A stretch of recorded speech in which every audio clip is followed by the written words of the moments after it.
بسم الله الرحمن الرحيم. نحمده ونصلي ونسلم على رسوله الكريم أما بعد. كتب عليكم القتال وهو كره لكم وعسى أن تكرهوا شيئا وهو خير لكم وعسى أن تحبوا شيئا وهو شر لكم. صدق الله مولانا العظیم. عزیز طلبہ، سبق نمبر 227 میں آج ہم کتاب السیر کو شروع کر رہے ہیں،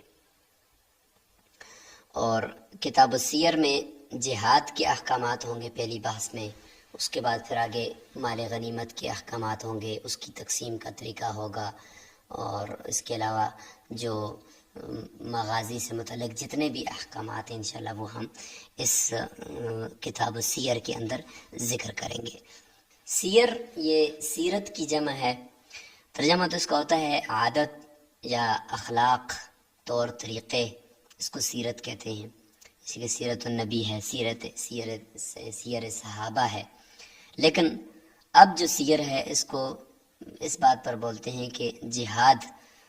کے اندر جو حضور صلی اللہ علیہ وسلم کی زندگی گزری ہے، صحابہ کرام کی زندگی گزری ہے،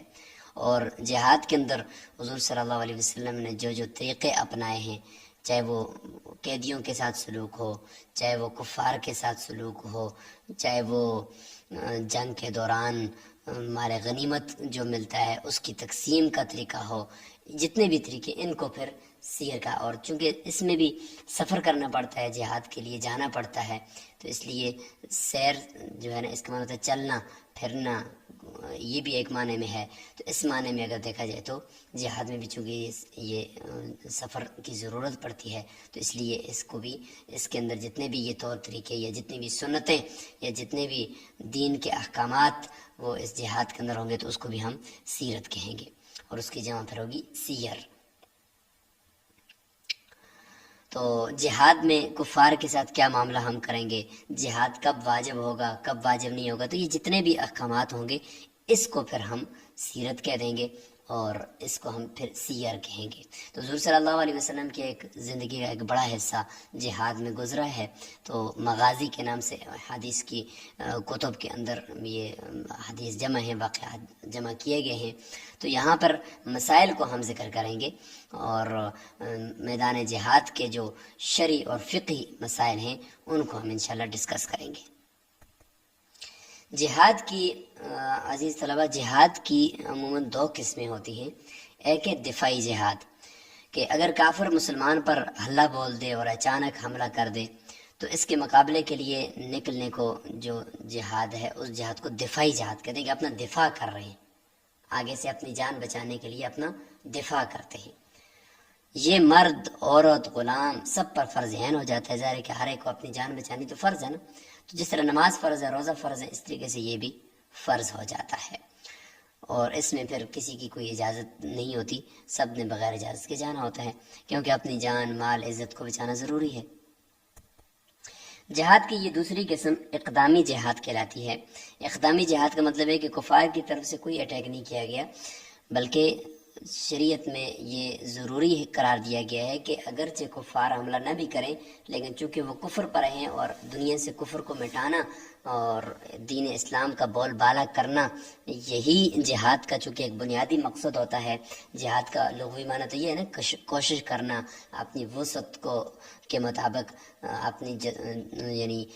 پوری طاقت کو لگا دینا کسی کام پر، اور شریعت میں یہی ہے کہ اعلاء کلمت اللہ کی خاطر جو ہے وہ کفار کے ساتھ ان کی قتال کرنا اور ایمان کو تقویت دینے کے لیے ایک جدوجہد کرنا، اسی کو جہاد کہتے ہیں۔ چاہے پھر وہ ان کو کفار کو قتل کرنا یا ان کی اموال کو یا ان کی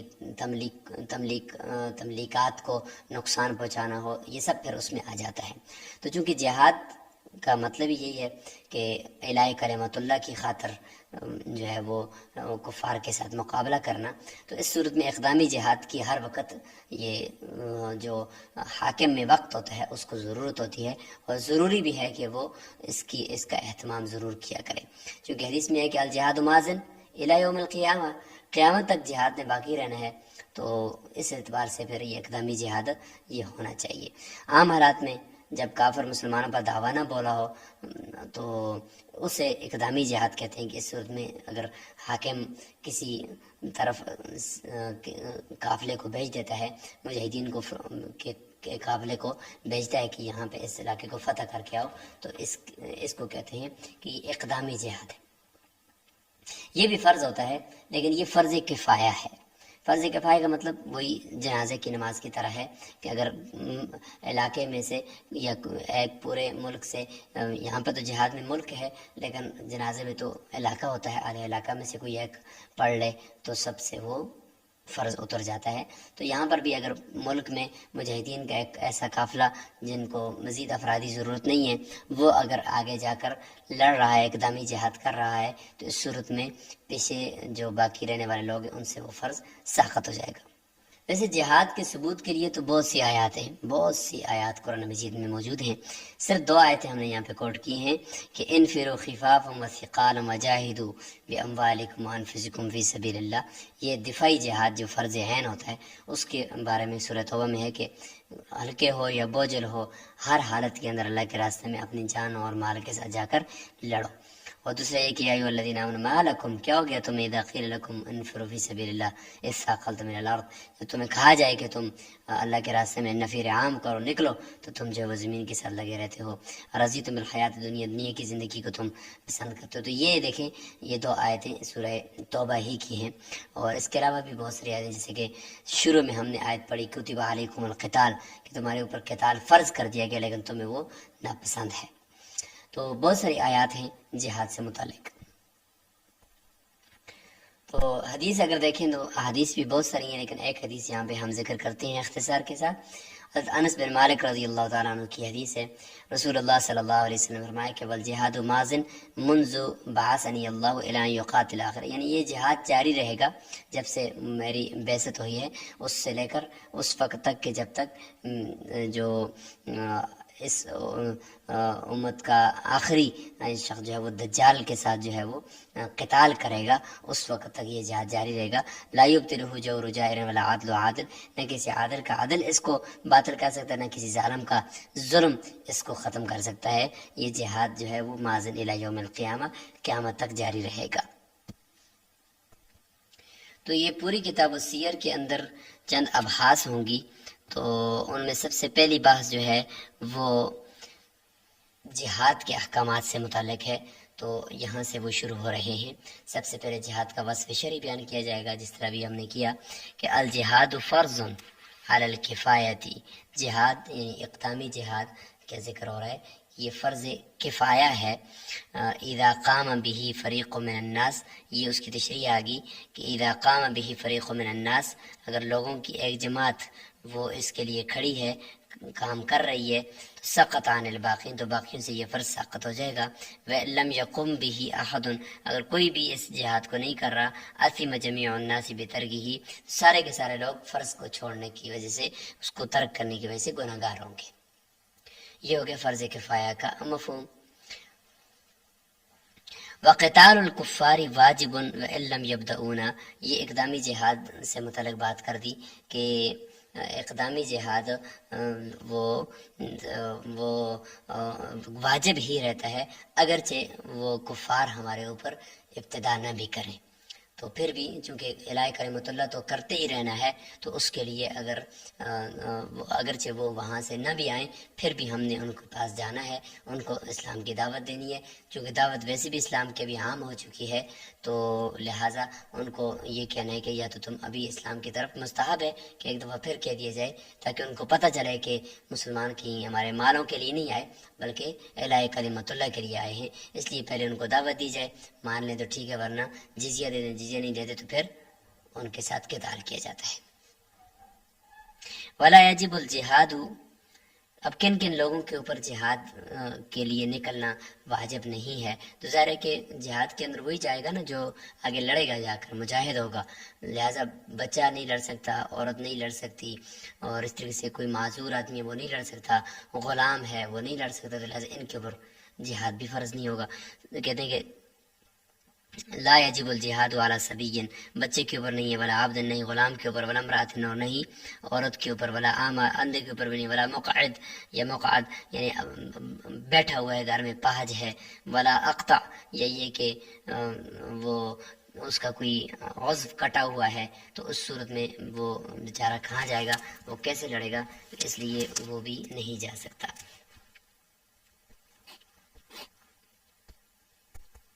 یہ تو تھا اقدامی جہاد جس کا یہ حکم ذکر ہو گیا۔ فَإِنْ هَجَمَ الْعَدُوُّ عَلَى بَلَدٍ، اگر دشمنوں نے دعویٰ بول دیا، حلہ بول دیا اور چڑھائی کر دی مسلمانوں کے کسی شہر پر، تو وجب علی جمیع المسلمین الدفع، تو یہاں پہ تمام مسلمانوں کے اوپر اس کا دفاع کرنا، دفاعی جہاد کے طور پر نکلنا واجب ہے۔ تخرج المرأة بغیر اذن زوجها، یہاں پہ پھر عورت بھی شوہر کی اجازت کے بغیر نکلے گی، والعبد بغیر اذن المولا، اور غلام بھی مولا کی اجازت کے بغیر نکلے گا، کیونکہ یہ اب نماز کی طرح فرض ہو چکا ہے، تو نماز جس طرح رکاوٹ نہیں ہے کسی بھی کام کے لیے، تو اس طریقے سے یہاں پر بھی یہ رکاوٹ نہیں بن سکتی، مولا بھی اور نہ ہی شوہر۔ وَإِذَا دَخَلَ الْمُسْلِمُونَ دَارَ الْحَرْبِ، اگر مسلمان جو ہے وہ دار الحرب کے اندر داخل ہو گئے، فَحَاصَرُوا مَدِينَةً أَوْ حِصْنًا، انہوں نے جا کر، یہ اقدامی جہاد کی کچھ صورتیں ذکر کی جا رہی ہیں کہ انہوں نے جا کر قلعے کا یا شہر کا محاصرہ کر لیا، تو سب سے پہلے ذکر کیا جا رہا ہے کہ کیا کرنا ہے انہوں نے، کہ دعوہم الی الاسلام، سب سے پہلے ان قلعے والوں کو یا مدینے شہر والوں کو اسلام کی دعوت دے۔ یہ مستحب ہے، واجب نہیں ہے، کیونکہ اسلام کی دعوت چونکہ اب عام ہو چکی ہے، سب کو پتہ ہے، صرف ان کو یاد دہانی کروانی ہے۔ فین اجابوہم، اگر قبول کر لیتے ہیں تو کفوا عن قتالہم، تو مسلمان اپنے آپ کو روک دیں گے ان کے ساتھ قتال کرنے سے۔ وَإِنِ امْتَنَعُوا، اگر وہ رک جائیں، وہ کہیں کہ انکار کرنے لگ جائیں کہ ہم توحید کو نہیں مانتے اور نہیں ہم اسلام کو مانتے ہیں، تو پھر دوسرا آپشن یہ ہے کہ دعوہم الی اداء الجزیہ، ان کو جزیہ کی طرف، ٹیکس کی طرف ان کو مجبور کریں گے، دعوت دیں گے کہ تم ٹیکس دے کر ذمہ کے طور پر ہمارے ماتحت ہو کر رہو گے۔ فین بذلوها، اگر انہوں نے اس چیز کا یعنی ٹیکس دینے کا انڈیا دے دیا اور اقرار کر لیا کہ ہم ٹیکس دے دیں گے، تو پھر اس صورت میں جو وہ ذمہ ہے، پھر اس کے حقوق کا خیال رکھنا یہ ریاست کی ذمہ داری ہے۔ فلہم مال المسلمین، لہٰذا ان کو وہی ملے گا یا ان کے لیے وہی ہوگا جو مسلمانوں کے حقوق ہوتے ہیں۔ وعلیہم، اور ان کے اوپر بھی وہی چیز لازم ہوگی، ما علیہم، جو مسلمانوں کے اوپر لازم ہوگی، یعنی جو مسلمانوں کے اوپر لازم ہوتی ہے تو ان ذمیوں کے اوپر بھی وہی چیز لازم ہوگی، مثال کے طور پر جنایات وغیرہ میں بھی اور عقود میں بھی، بے شرع کے اندر بھی، ان سب چیزوں میں جو مسلمانوں کے حقوق ہیں وہ ذمیوں کو بھی دے دیے جائیں گے، اور جو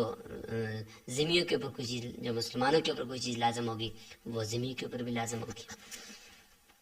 مطلب یہ کہ وہ ایک عام شہری کی طرح ہو کر پھر وہ رہیں گے۔ وَلَا يَجُوزُ أَن يُقَاتِلَ مَن، کہتے ہیں کہ جائز نہیں ہے کہ مجاہد قتال کرے ایسے شخص سے لم تبلغه دعوت الاسلام، جس کے پاس اسلام کی دعوت ابھی تک نہ پہنچی ہو۔ لیکن یہ پہلے کیا تھا، اب چونکہ اسلام پوری دنیا میں وہ مشہور ہو چکا ہے، لہٰذا اب یہاں پہ یہ عدم جواز والی بات نہیں ہے، البتہ مستحب یہ ہے کہ پھر بھی دعوت دے دے تاکہ ان کو پتہ چلے کہ یہ مال کے لیے نہیں آئے، یہ اسلام کے لیے آئے۔ اللہ بعد یدعوہم، اللہ یہ کہ ان کو دعوت دے اور اس کے بعد قتال کرے، پہلے نہ کرے۔ وَيُسْتَحَبُّ أَن يَدْعُوَ مَن، کہتے ہیں کہ مستحب ہے اس شخص کو دعوت دینا جس کے پاس بلغت ہو دعوت الی الاسلام، دعوت اسلام جس کے پاس پہنچ چکی ہے، اس کو دوبارہ دعوت دینا یہ صرف اور صرف مستحب ہے۔ وَلَا يَجِبُ ذَلِكَ، لیکن واجب نہیں۔ یہ تو تھا دو آپشن، کہا کہ ایمان لاؤ، لاتے ہیں تو ٹھیک ہے، نہیں لاتے جزیہ دو، جزیہ دیتے ہیں تو ٹھیک ہے، نہیں دیتے فین ابو، اگر جزیہ دینے سے انکار کرتے ہیں، استعانوا باللہ تعالی علیہم وحاربوہم، لہٰذا اب یہاں پہ مجاہدین جو ہے وہ اللہ سے مدد طلب کریں گے اور ان کفار کے سے لڑائی شروع کر دیں گے۔ وَنَصَبُوا عَلَيْهِمُ الْمَجَانِيقَ، اور ان کے اوپر منجنیقوں کو، یعنی جن کے ذریعے سے پتھر، پرانے زمانے کی مشین تھی، اس کے اندر پتھر رکھ کر بڑے سے بڑا پتھر مارا جاتا تھا جو دور جا کر لگتا تھا، قلعوں کو بھی، دیواروں کو توڑ دیتا تھا، تو منجنیقی ان کے اوپر نصب کریں گے۔ وَحَرَّقُوهُمْ، اور ان کو جلایا جائے گا، ان کو جلائیں گے مجاہدین۔ وَأَرْسَلُوا عَلَيْهِمُ الْمَاءَ، پانی ان کے اوپر بہائیں گے تاکہ غرق ہو جائیں پانی کے اندر۔ وَقَطَعُوا أَشْجَارَهُمْ، ان کے درختوں کو کاٹیں گے۔ وَأَفْسَدُوا زُرُوعَهُمْ، ان کی کھیتیوں کو فاسد کریں گے۔ کیوں؟ اس لیے کہ ان کو غصہ دلانا ہے اور ان کو اس چیز پہ مجبور کرنا ہے کہ وہ یا تو اسلام لائیں یا پھر یہ کہ یہاں سے نکل جائیں۔ ولا بأس برميهم، ان کی طرف فائر کرنا اور تیر پھینکنے میں حرج نہیں ہے۔ کب؟ کہتے ہیں کہ ان کان فیہ مسلم اسیر او تاجر، اگرچہ ان کے اندر مسلمان قیدی ہو یا مسلمان تاجر ہو، تو ظاہر ہے کہ کوئی بھی جگہ مسلمان قیدی سے یا مسلمان تاجر سے خاص طور پہ تو خالی تو نہیں ہوتی نا۔ اب ہم ایک مسلمان کی وجہ سے پورے کفار کے لشکر کو معاف کر دیں، یا یہ کہ ہم کہیں کہ بھئی ہم فائر نہیں کریں گے تو ادھر سے فائر کر لیں اور پھر ہمارا تمام مسلمانوں کا نقصان ہو جائے، ایسا نہیں ہے، بلکہ نیت ہماری یہ ہے کہ کفار کے ساتھ لڑائی، ضمن میں اگر وہاں پہ کوئی موجود مسلمان مارا گیا تو وہ معاف ہے۔ وَإِن تَتَرَّسُوا بِصِبْيَانِ الْمُسْلِمِينَ أَوْ بِالْأُسَارَى، اگر کفار نے ڈھال بنا دیا، تترسو ڈھال بنا رہے ہیں مسلمانوں کے بچوں کو یا مسلمانوں کے قیدیوں کو، تو لم یکفوا عن رمیہم، پھر بھی مسلمان ان کو تیر مارنے سے یا فائر کرنے سے پیچھے نہیں ہٹیں گے۔ وَيَقْصُدُونَ بِالرَّمْيِ الْكُفَّارَ دُونَ الْمُسْلِمِينَ، مارنے کے ساتھ کفار کا ارادہ کریں گے ہم کفار کو مار رہے ہیں، نہ کہ یہ ارادہ کریں گے ہم مسلمانوں کو مار رہے ہیں۔ وَلَا بَأْسَ بِإِخْرَاجِ النِّسَاءِ وَالْمَصَاحِبِ، ایسی چیزیں جن کا نکلنا خطرے سے خالی نہیں ہے، کیا ان کو ساتھ لے کر جا سکتے ہیں غزوے کے اندر یا جہاد کے اندر؟ تو کہتے ہیں کہ عورتیں بھی نکل سکتی ہیں، قرآن مجید کو بھی ساتھ لے کر جایا جا سکتا ہے، لیکن کب؟ مسلمانوں کے ساتھ اس وقت جب اذا کان عسکرا عظیما یؤمن علیہ، جب یہ ایک بہت بڑا لشکر اور اس کے اوپر بالکل اطمینان ہو، یومن والی اس کے اوپر حفاظت کا اطمینان کیا جاتا ہو اور وہ بالکل مأمون ہو، تو اس صورت میں چونکہ عورتوں کو ان کی حفاظت بھی ہوگی تو ساتھ لے جا سکتے ہیں۔ لیکن وَيُكْرَهُ إِخْرَاجُ ذَلِكَ فِي سَرِيَّةٍ لَا يُؤْمَنُ عَلَيْهَا، چھوٹا سریہ یعنی 200 لوگوں کا تقریباً اس طرح کا قافلہ جہاد کے لیے بھیجے، تو اس میں عورتوں کا قرآن مجید کا ساتھ لے کر جانا یہ مناسب نہیں ہے۔ ہو سکتا ہے کہ ان کو شکست ہو جائے اور بدلے میں عورتوں کو بھی قتل کر دیا جائے اور قرآن مجید کی بھی حرمتی کر دی جائے، اس لیے چھوٹے سریے میں نہیں ہے، لیکن بڑے قافلے کے اندر جو ہے یہ ایسا کرنا درست ہے۔ ولا تقاتل المرأة الا باذن زوجها ولا العبد الا باذن سيده، کہتے ہیں کہ جو اقدامی جہاد ہے وہ عورت شوہر کی اجازت کے بغیر نہیں کر سکتی اور غلام اپنے آقا کی اجازت کے بغیر نہیں کر سکتا۔ الا ان يهجم العدو، الا یہ کہ غلام، الا یہ کہ دشمن وہ دھاوا بول دے اور دشمن حملہ کر دے، تو اس صورت میں چونکہ دفاعی جہاد پہ سب نے جانا ہے۔ آگے مسلمانوں کو کچھ ہدایات دی جا رہی ہیں، مسلمان مجاہدین کو، کہ وہ جب دارالحرب میں جائیں تو کیا کام کریں گے کیا نہیں کریں گے۔ تو کہتے ہیں کہ وَيَنبَغِي لِلْمُسْلِمِينَ، مسلمانوں کے لیے اس چیز کی مناسب ہے ان کے لیے کہ اللہ یغدروا، دھوکہ نہ دیں، ولا یغلوا، خیانت نہ کریں، ولا یمثلوا، مسلہ نہ کریں، ہاتھ ناک کان اور زبان یہ نہ کاٹیں، ولا یقتلوا امرأۃ، عورت کو قتل نہ کریں، ولا صبیا، اور بچوں کو قتل نہ کریں، ولا شیخا فانیا، بوڑھے بزرگ لوگوں کو قتل نہیں کرنا، ولا اعمى، اور نہیں اندھوں کو قتل کریں، ولا مقعدا، اور نہیں پاہج اور معذوروں کو قتل کریں، الا ان يكون احد هؤلاء ممن يكون له رأي في الحرب، اگر ان میں سے کسی ایک کی کا تجربہ ہو لڑائیوں کے اندر، مہارت ہو، اگرچہ وہ معذور ہے لیکن ادھر سے وہ تجربات اپنے شیئر کر رہا ہے، تو جیسے کہ درید بن سما کو حضور صلی اللہ علیہ وسلم نے مروایا تھا اور قتل کروایا تھا، چونکہ وہ اگرچہ 60 سال کا تھا لیکن یہ کہ وہ جنگ کے اندر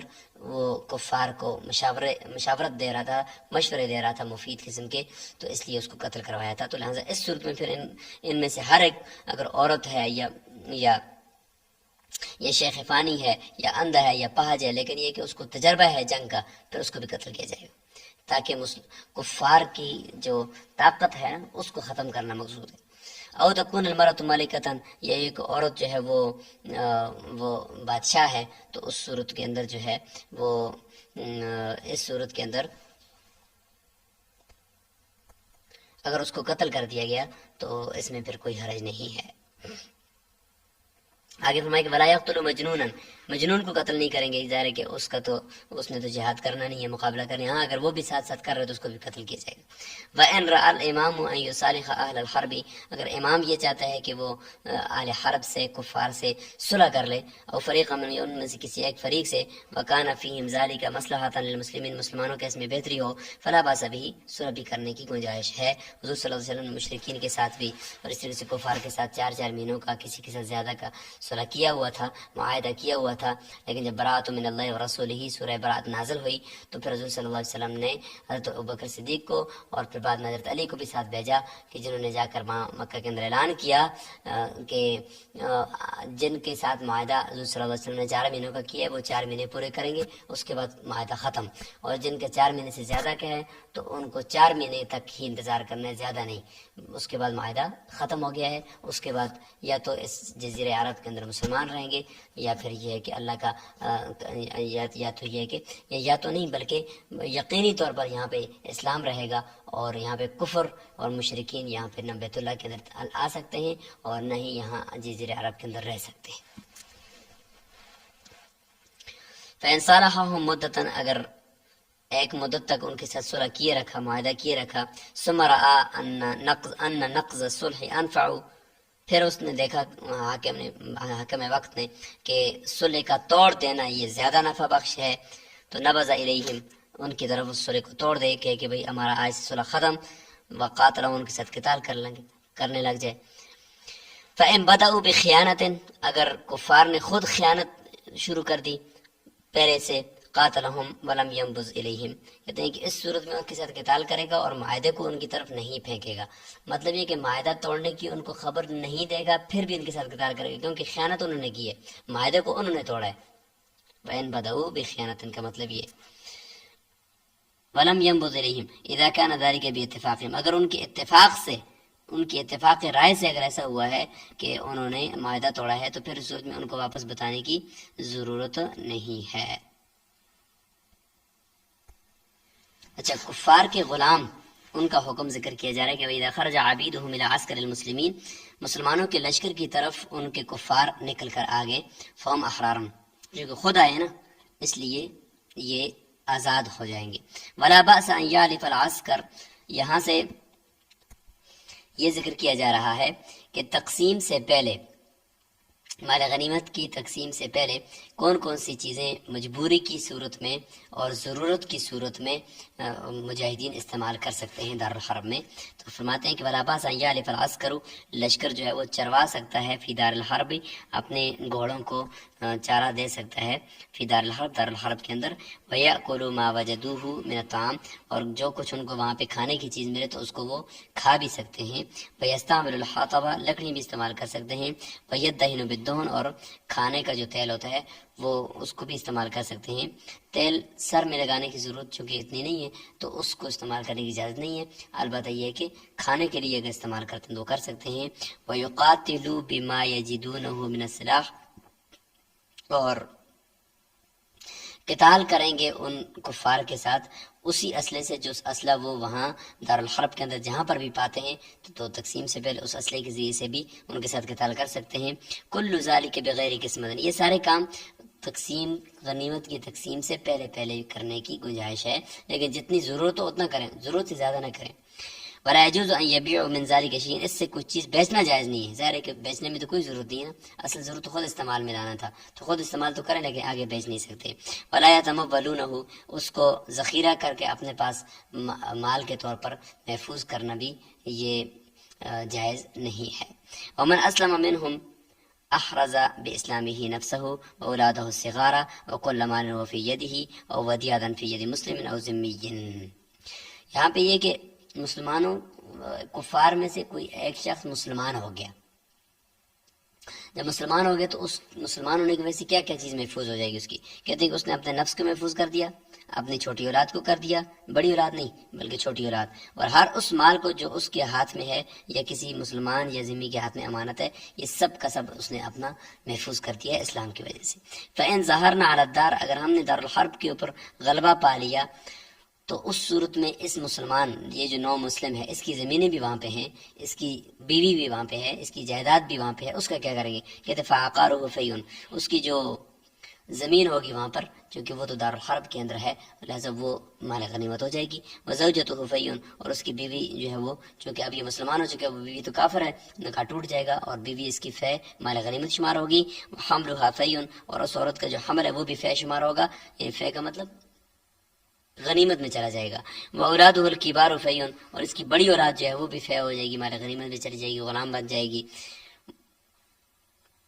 تو یہ اس کا حکم ہے۔ ولا ينبغي ان يباع السلاح من اهل الحرب، کہتے ہیں کہ یہ کام کرنا مناسب نہیں ہے کہ اسلحہ جو ہے وہ دارالحرب والوں کے اوپر فروخت کرے، کیونکہ وہی اسلحہ پھر وہ ہمارے اوپر استعمال کریں گے، اس لیے اسلحہ بیچنا ان کے اوپر نہیں ہے۔ ولا يجهز الیہم، اور نہیں ان کی طرف اس اسلحے کو لے کر جایا جائے گا، یعنی اس کو بیچنے کے لیے وہاں اس دارالحرب کے اندر لے کر جانا بھی جائز نہیں ہے۔ ولا یفادی بالاسارى عند ابی حنیفہ، جو قیدی ہیں ان سے فدیہ نہیں لے گا حاکم وقت قیدیوں سے فدیہ نہیں لے گا، یہ ذکر یہاں پہ کر دیا گیا۔ قیدیوں کو مفت میں تو ذکر بھی نہیں، یعنی اس کو رہا تو کرے گا ہی نہیں، لیکن ساتھ ساتھ فدیہ دے کر بھی ان کو رہا نہیں کرے گا۔ وقالہ صاحبین فرماتے ہیں کہ یفادی بہم اسار المسلمین، مسلمانوں کے قیدیوں کے بدلے میں ان کو فدیے میں آزاد کر سکتا ہے، یعنی کفار کے قیدی ہیں تو ان سے فدیہ یہی لے رہا ہے کہ مسلمانوں کے قیدی بدلے میں دے دو تو ہم یہ واپس کر رہے ہیں، تو اس کی گنجائش صاحبین کے نزدیک ہے۔ ولا يجوز المن علیہم، لیکن کسی بھی صورت میں ان کے اوپر احسان کرنے کی اجازت نہیں ہے کہ بھئی مفت میں ان کو آزاد کر دو، اس چیز کی اجازت نہیں ہے۔ تو یہاں پر اس سبق کو مکمل کر لیتے ہیں، یہ جہاد کے احکامات یہاں پہ آ کر مکمل ہو جاتے ہیں۔ اس کے بعد انشاءاللہ آگے بحث ثانی شروع ہو جائے گی کہ فتح کے بعد پھر کیا کریں گے، فتح جب ہو گئے اب مال غنیمت آئے گا، اب پھر آگے کیا کیا احکامات ہوں گے، تو انشاءاللہ اگلے سبق کے اندر۔ السلام علیکم ورحمۃ اللہ وبرکاتہ۔